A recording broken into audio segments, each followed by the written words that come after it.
Don't do that either. Look, she on me for no damn reason. Stop being dramatic.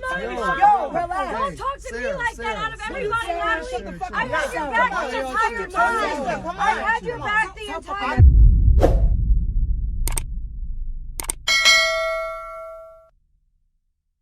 All right, guys, welcome back to my channel. Here it is. Today is the moment we've been waiting for. I've been waiting for it. I'm actually quite excited that the show is over and I finally can talk about like everything that's not reunion based, because you know we did have a reunion. So I'm gonna talk about everything, all the details, all the tea, because y'all know I'm a good storyteller and I'm an observer. So I listed on tea. Oh no. So I pretty much know how to break down everything for everyone to understand. So I have gotten all you guys' questions. Thank you for sending your questions. Let's get into it. Okay, first question, we're gonna start off with what do I think went wrong with Baddies of Atlanta? Yes, we can all agree it went wrong. Y'all are not it's not like y'all are saying something that some of us don't agree with. Most of us don't agree with. Actually, there's probably one or two that feels like this show was a success.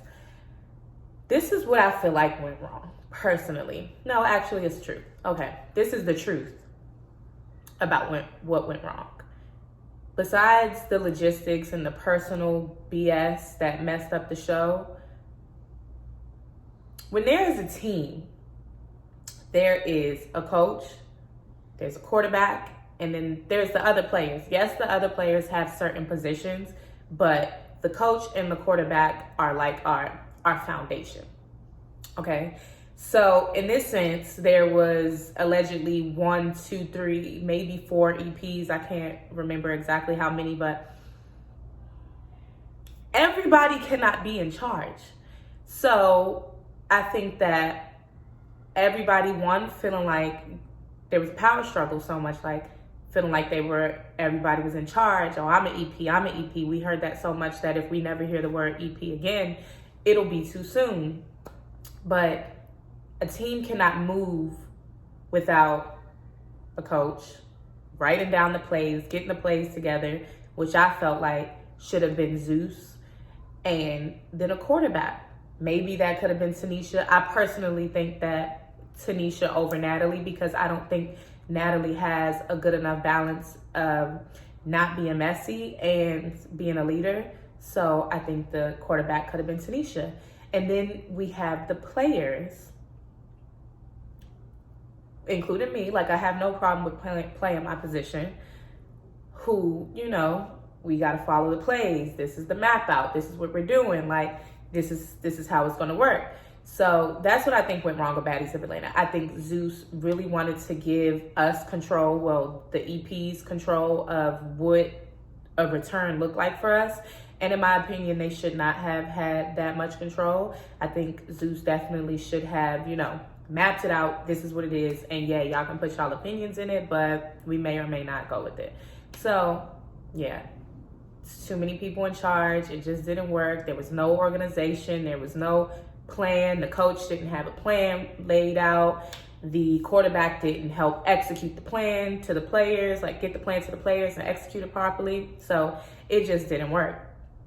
And then in between that, I'm an EP. Like, we're all EPs. Everybody's EPs. The power struggle came in. So that's why Baddies of Atlanta did not work. Because everybody can't lead. There's always it just was a fucking mess. Like, let's just be honest about it. Now that it's over, it was a hot ass mess. And like I said, I think Zeus's biggest fault, their fault in it, is that they gave them too much. Like, they just gave them the show. Like, here y'all go. Like, this is y'all show. And let's be real, them bitches have no idea what they're doing. Maybe Tanisha, because Tanisha has had practice with putting her personal dislikes or whatever it is to the side with the reunions, which is why I said Zeus should have been the coach, Tanisha could have been the quarterback, everybody else followed through, and let's get this done. whatever. Our next question is, y'all really was coming at it. Do I think Natalie is an escort? I think whoever has gone on those trips knows what goes on those trips. I was offered a trip. I denied it because I did not like the details of the trip. And that's all I'm going to say. If you want to know more information, it's on Google. Christina versus Natalie's unaired argument. Why wasn't it aired? Because, once again, the power struggle. 1. 2, personal issues that should not have even been, like, said and could not be aired. And yeah, them bitches were hitting low blows. I mean, anything that you could think of that they were talking about, they were talking about. And if that conversation was aired, Natalie might have been divorced by the end of the conversation, and Christina may have been in some trouble too. So I think that was to save the both of them, because they were like, they was really going there. I got some tea from that argument. If the show gets revamped and it's completely handled differently for season 2, would you come back? The thing about, let me answer this one first. What do I think? Do I think the show benefited me anyway? The only good thing that came out of the show is that I feel like you guys got to see who I am now as a person. I've definitely grown so much from my looks to everything. I look completely different than what I looked on my season. I'm still kind of the same way, morals and principles, but I'm definitely a little more, zen. I'm just in a different place in life, but I love that you guys got to see me again, or me revamped, or me new. And no, my full personality didn't get your show because I didn't really like the environment that I was in, but I feel like we're one step closer to finding the platform that kind of works for me. Maybe it's just YouTube, because I get to be myself here, or maybe someone else. A lot of people have reached out to me since the show aired because they love my personality so much, and they love that you guys love my personality so much, and I love that I don't have to act like an ass to show my personality so much. So to piggyback off that, would I do season 2? I don't specifically know if Baddies of Atlanta is for me. I've talked to Zeus about different shows. Well, I've talked to certain producers about different shows, maybe a dating show, which is not really coherent to where I'm at in life either. But I personally think that Zeus would make a lot of money if they, for 2 weeks, just for the first time, stuck me and my family, my mama, my sisters, my baby daddy, my son, in a house for 2 weeks and just watch everything play out. Y'all know my family is super eccentric, all the way from me all the way from my mama down to my son. So I just think that in order for you guys to really get to know me, just how fun I am, how funny I am. I'm super funny. I have a very sick sense of humor though. Me and my family, we pick on each other all day. It is just nonstop. So I think to see my most authentic self, it would have to be something that I have a lot of control over. So maybe if I got to be the quarterback, or if I just got to it just has to make sense. Like I said, the money has to make sense, and the storyline has to make sense, because it made no sense. So I'm not gonna say no, but I'm not gonna say yes either. What was the agenda? A lot of y'all asked this. That's the only reason I put it in here, since there was no agenda, because once again, Zeus let the EPs have too much control, and they had no idea what they were doing. They really just wanted to party the entire time. So why did I fight Sarah and not Sydney? So in that scene, you can hear me trying to address Sydney, why would you lie to me? I said that in the scene, and Sydney's apologizing, but Sarah's just right there. I'm trying to have a conversation. I know she felt like I should have fought Sydney, or she said she thought I was going for Sydney.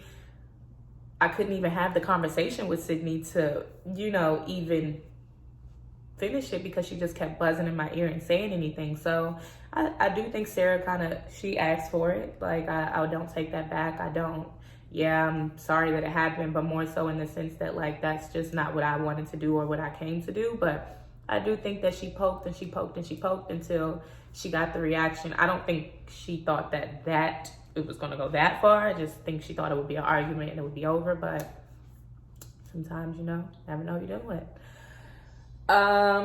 Why did Judy leave? Judy left because it was a hot ass mess. Like, Judy just knew, like, it was understood from in the house that this show was a hot ass mess. I knew it from day 2, like, yep, this just is not it.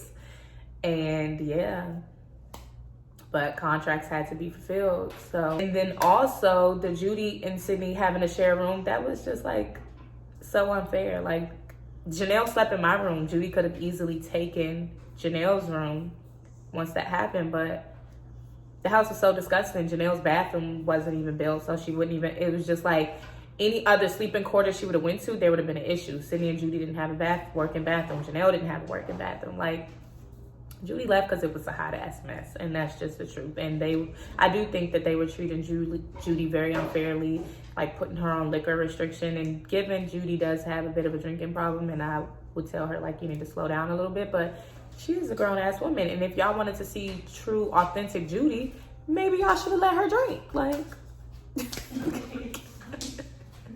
Sarah really is annoying as she seems. Yes. Okay, let me say this. I've had like some private conversations with Sarah, and she's so sweet, and she's not that annoying during the conversation, but it's like she chooses to show the most annoying side of her all the time. And it's like, I would tell her like, Sarah, like, you're really like be like this. Like, this is like so likable, and like, you're not as bad as you come off. But that's just what she chooses to show, and it's irritating as hell. Did we really stay in the house? Yeah, when the cameras went off, we stayed in that filthy ass house. Like, I would barricade all of my doors with like things that I had in my room. Ask Janelle, like, I didn't play that. I slept with all my doors barricaded. Like, don't come in my room, don't talk to me. Once I'm in here, just stay the hell away from me. Was there unseen footage between me and Sarah? Not really unseen footage, but we did talk about like the whole dynamic of kind of how we got to that point where we knew, because it was like before the fight came, me and Sarah knew we weren't feeling each other. I wasn't feeling her, she wasn't feeling me, and you know, it wasn't surprising to us. And I don't know why she kind of acts surprised like later on once it aired, but it really wasn't surprising that happened, because there was like a tension there that was mostly caused by her. So yeah, we had some conversations, but there wasn't anything. Oh, there was a situation in the bedroom after the fight on the couch. She came and they actually did end up letting her in the room, and she just yelled and screamed like, Natalie, you shouldn't be in her room, you should be with me. And she looked at me and she was like, bitch, you snuck me. And this was right after she told everybody to get my stuff out. And I was like, well, I don't feel like I snuck you, but if you want to do something about it, like, come on, we can fight right here in the middle of the room.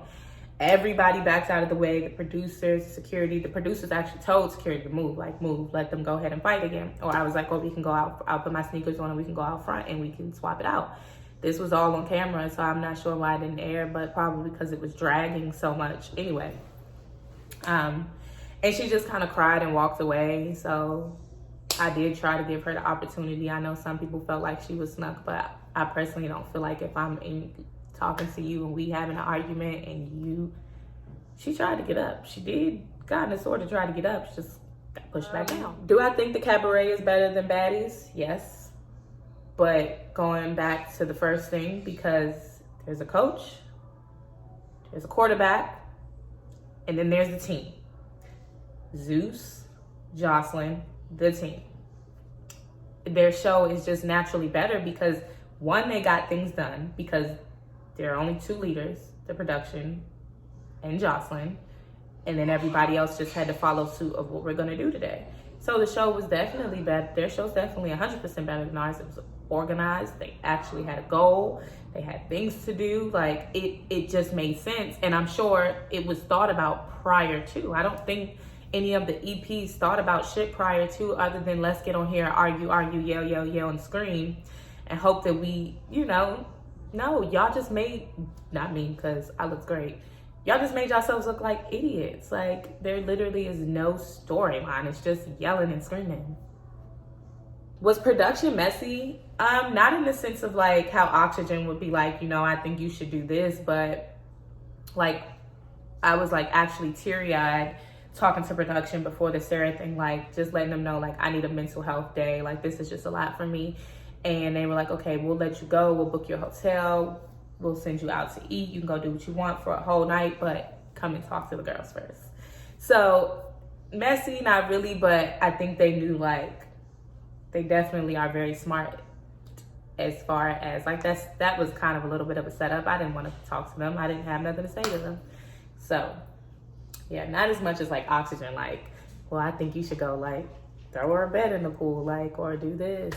So do you think the outcome would have been better with a different cast? No, I think it would have been more drama, like, because once again, the biggest problem is that there was no leader, there was no like organization, there was no storyline, there was just nothing. So I think with a different cast, it just would have been more fights probably, which y'all will probably like, but that's just not what I came back to do. More drama, more unorganized shit. Like if you're gonna bring more hostile girls into an unorganized situation, it would have still been a mess, just with a different set of girls. So who do you consider your friends out of all the casts? Janelle is my friend.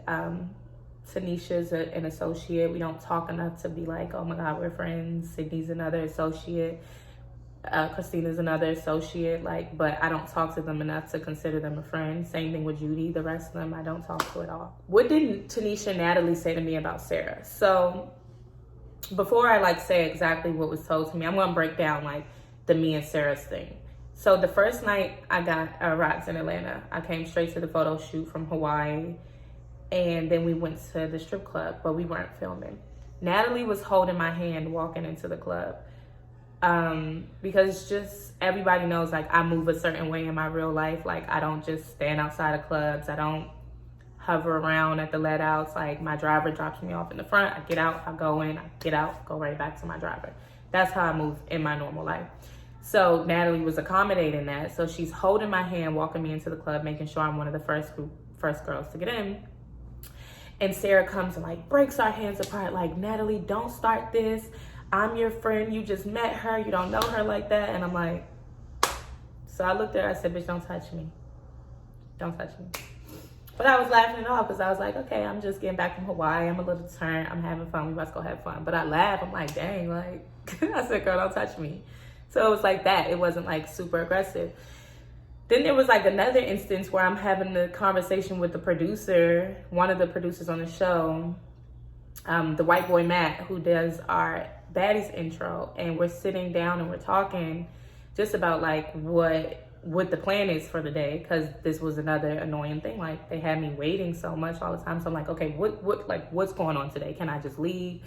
And he's like, well, no, X, Y, and Z, da, da, da. And she's sitting there eating a salad across the room and just like staring at us, like literally like this, like right in my mouth. So we're like looking at each other like, why the fuck is she sitting here staring? So I'm just looking back at her like, why are you staring at me?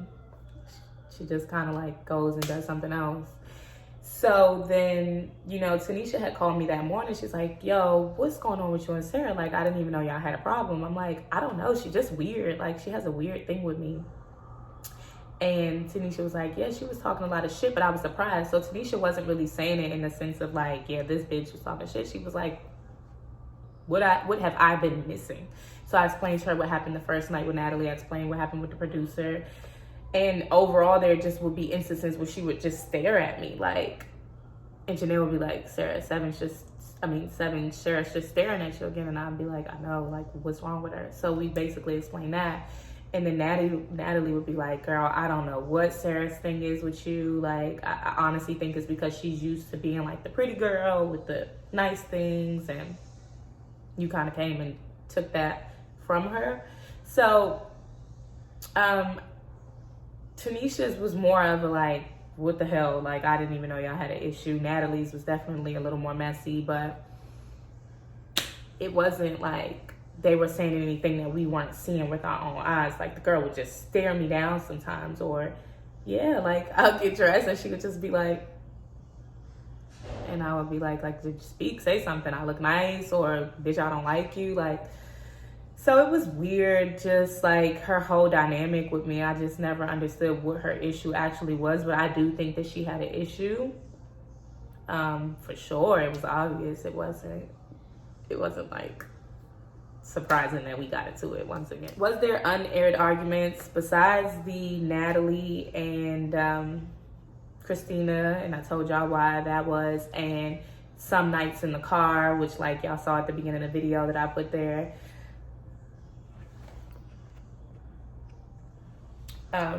Everything was pretty much aired, like, but Judy and Sydney, some of their arguments, but it would more so be like, not that it wasn't aired, but it was missed because like it'd be 6 o'clock in the morning, we'd be taking the hour-long drive back to West Bubbafuck, Georgia, and they would just get to arguing instead of going to hell to sleep. Like, bitch, y'all have to be tired. No, they were never tired. They never stopped. Like, ever stopped. Like, no lie, never fucking stopped. I would be asleep. I would wake up in the morning and I would hear, oh, they went all night, and I'd be like, y'all bitches are slow as fuck. Like, it just doesn't even make sense. Who do I honestly have my money on? Natalie versus Christina. I think Christina could beat Natalie. This is where I feel like Christina messes up. Christina gets that one good punch in, and then she waits for them to come like jump on her. And no, punch that bitch and don't stop punching her. So that's the only thing. I think Christina throws that one hand and then she kind of posts up and waits. Not me. I'm not waiting. I'm small. She's small. Natalie kind of big. So I do think Christina could beat the hell out of her. I would put my money on Christina, but Christina has to rush her. Like, don't wait for her to come jump on you, sis. Like, beat her ass. How do I feel about Sarah now? I don't have a problem with Sarah. I don't follow her or Natalie because I just feel like those conversations weren't one-sided conversations. These were conversations y'all was sitting having about me and Janelle, and you know, like, so I just don't even care to just be a part of it at all. Like, we're not friends. We're not gonna be friends. So, but I don't have like a real issue with her. I don't care. Why did it seem scripted? Because they're childish and immature, and that's just like the truth. Like, it wasn't scripted, but these girls are so stuck in 2002. It's ridiculous. Some of them all the way from the way they dress to the way they carry themselves personally. And I am being a little bit mean because I feel like y'all just got me messed up. Boring. I don't do nothing. Like, I don't have to act an ass to be seen. I'm seen. Y'all did all of that. And my engagements are higher. I'm still more popular. Like, but they are childish. That's why it seems so scripted. They have not grown up. They are in exactly the same place. And not all of them, but most of them. They are in the exact same place in life that they were on their seasons. And that is why it seemed like a scripted show, because it is unbelievable that women, I was the youngest person in the house. It is unbelievable that women in their 30s and 40s, close to 40s, are still acting like this. I can't believe it. I mean, I'm 20, getting ready to turn 27, and I'm already a lot more mature, but I would not be 30, 38, 39, 35, whatever their ages are, acting a fool like this. Like, it just, that's why it seemed fake, because it is truly unbelievable. Did I actually like Natalie? Okay, I'm gonna be honest. No. So, like, I didn't really take the stuff she said too personal because I didn't consider her a friend. Like, she wasn't my friend. She's just typically not a personality that I would hang with in my regular life. So no, I didn't actually like her, nor did I consider her a friend. I just waited for her to do something stupid, and she did. So now it just was like, she was so nice to me that, like, I couldn't be mean. It's like, you didn't even give this lady a chance to do anything. But I mean, I knew she would, so I didn't feel like I had to give her a chance, but I still did. And do I regret it? No. I knew she was going to do exactly what she did. I didn't think she was going to get caught the way she did. I thought she was going to be smarter about it. But yeah, If I'm being honest, no, I didn't. So maybe I'm wrong. Well, she ain't that likable anyway. So, I mean, I'm probably not wrong for feeling like that. But like I said, she was just so nice from the second that I met her that it was just hard to be like, girl, F you, you know? But, no.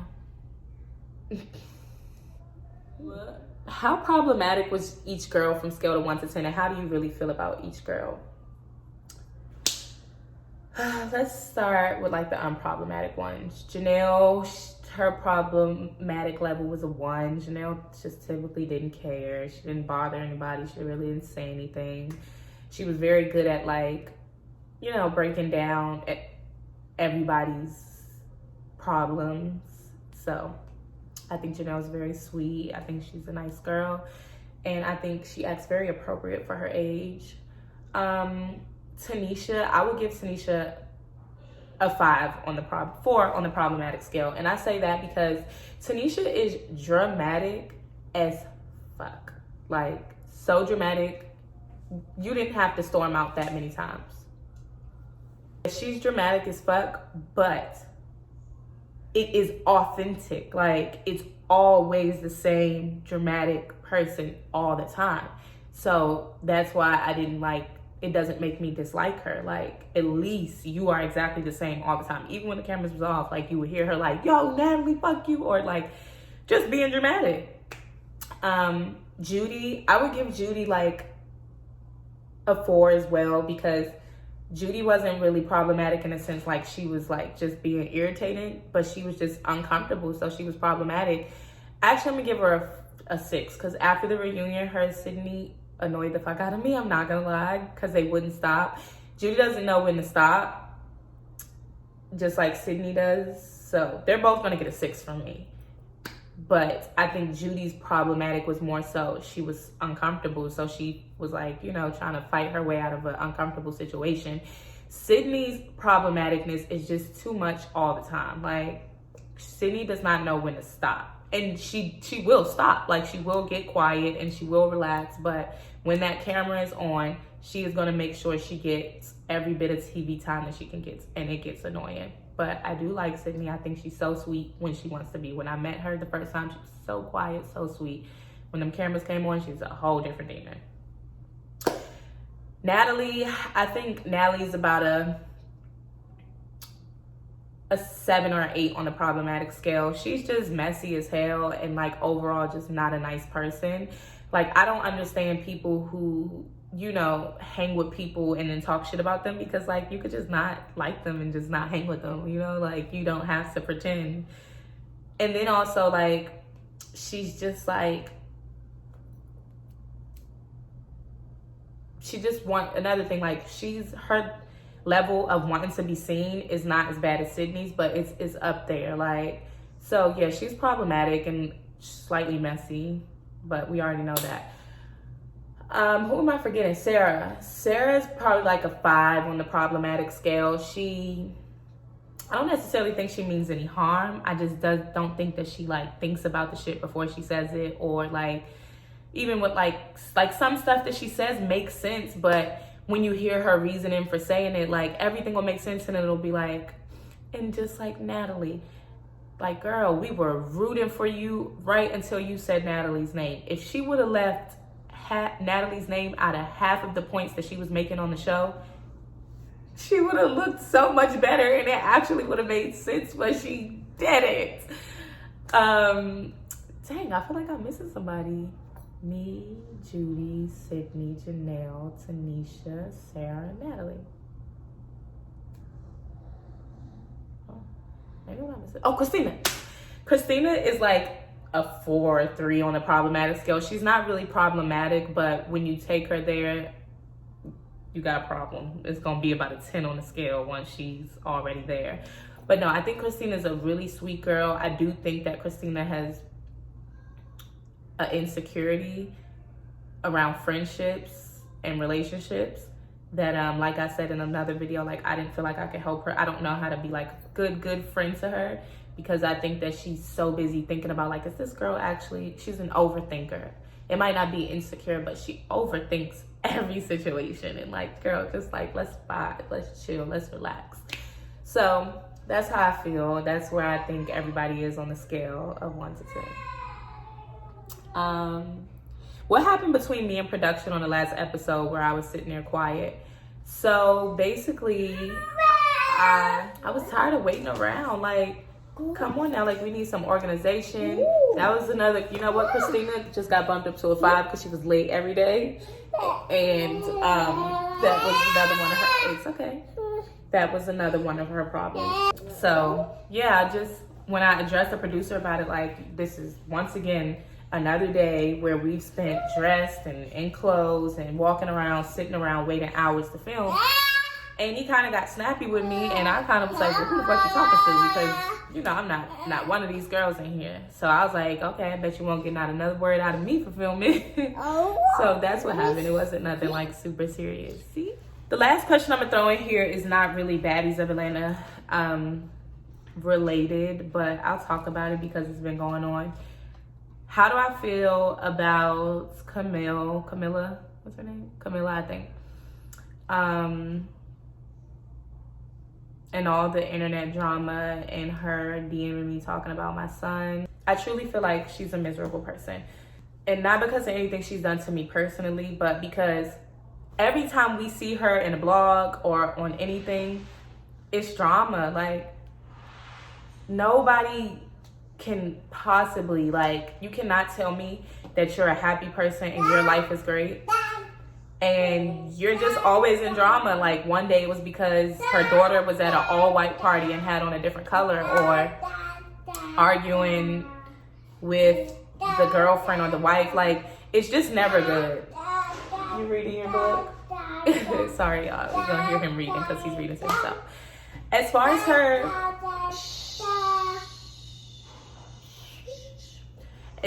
talking about my son, girl, go to, like, at that point, if you call my son ugly, if you call him funny looking, if you call him anything but beautiful and handsome or whatever, at that point you're just pulling anything out of your ass to say, because the little boy is gorgeous. Like, actually, like, really stunning for a kid. Like, he's very, very beautiful. He's so beautiful that people think he's a girl. So she can go to hell. Like, I don't even really care about this girl. And then it's just more so like you're just pregnant and miserable because you was all doing all that in my DM, asking to fight, asking to do this, telling me to pull up, and you're pregnant. Like, I never, what benefit do I get out of arguing or fighting with a pregnant woman? So, and I know those 9 months can be hard. They do get a little bit miserable and you get bored, but like, I truly want her to find some peace. Like, find peace before somebody really hurts you, because you don't even know who you be playing with. She had her boyfriend writing me like I was supposed to be scared of her boyfriend. I don't have any men in my life that get in women's business. I think that it is not a straight man's tendency to argue back and forth with the girl. So look at the beautiful baby. And he got a tan, so he's looking extra cute. What, baby? You wanna go? Go, bye-bye.